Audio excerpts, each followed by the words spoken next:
নমস্কার, খেলনাবাটি খেলি চ্যানেলে সবাইকে অনেক অনেক স্বাগত জানিয়ে আজকে আবারও একটা রেসিপি নিয়ে চলে এলাম।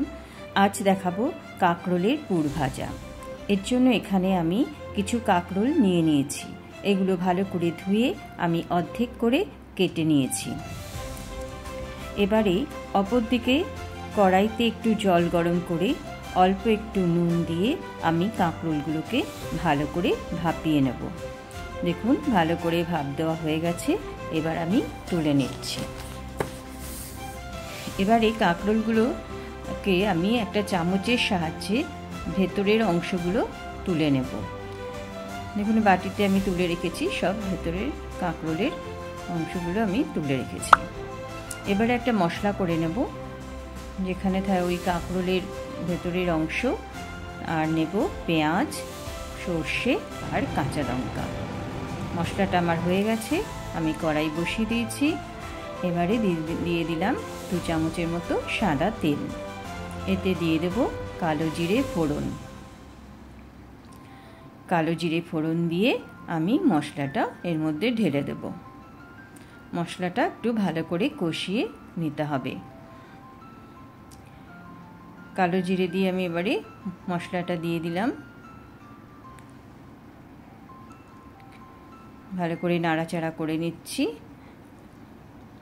এর মধ্যে দিয়ে দেবো স্বাদ মতো নুন, পরিমাণ মতো হলুদ আর স্বাদ মতো চিনি দিয়ে এবারে এটাকে ভালো করে নাড়াচাড়া করে পুর তৈরি করে নেব। অপরদিকে আমি ব্যাটারের জন্য নিয়ে নিয়েছি 2 চামচ চালের গুঁড়ো আর 2 চামচ বেসন। এর মধ্যে নুন, হলুদ আর একটু কালো জিরে দিয়ে আমি ব্যাটারটা গুলে নেব। ব্যাটারটা খুব বেশি পাতলা হবে না, আবার খুব বেশি ঘনও হবে না, এরকমভাবে গুলে নিতে হবে।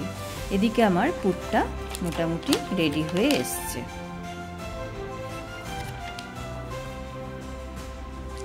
এবার প্রতিটা কাঁকরোলের মধ্যে আমি এই পুরগুলো দিয়ে তারপরে ব্যাটারে চুবিয়ে তেলে ভেজে নেব। এর জন্য আমি অন্য একটা কড়াইতে তেল বসিয়েছি। এবার এক একটা কাঁকরোল ব্যাটারে চোবাবো আর ভেজে নেব। এইভাবে আমি সব পুর ভাজাগুলো ভেজে নেব। যেগুলো এখনই দরকার সেগুলো আমি একটু বেশি করে ভেজে নিয়েছি, আর যেগুলো পরে খাওয়া হবে সেগুলো আমি অল্প করে ভেজে নিয়েছি। আবার খাওয়ার সময় অল্প ভেজে নেব। এইভাবেই তৈরি হবে কাঁকরোলের পুর ভাজা। আমার রেসিপি যদি আপনাদের ভালো লাগে অবশ্যই আমার পাশে থাকবেন, আর এই রেসিপিটা অবশ্যই বাড়িতে বানিয়ে একবার দেখবেন। দেখুন, আমি এগুলো অল্প করে ভেজে নিয়েছি, কারণ এগুলো পরে খাওয়া হবে, তাই জন্য। নমস্কার।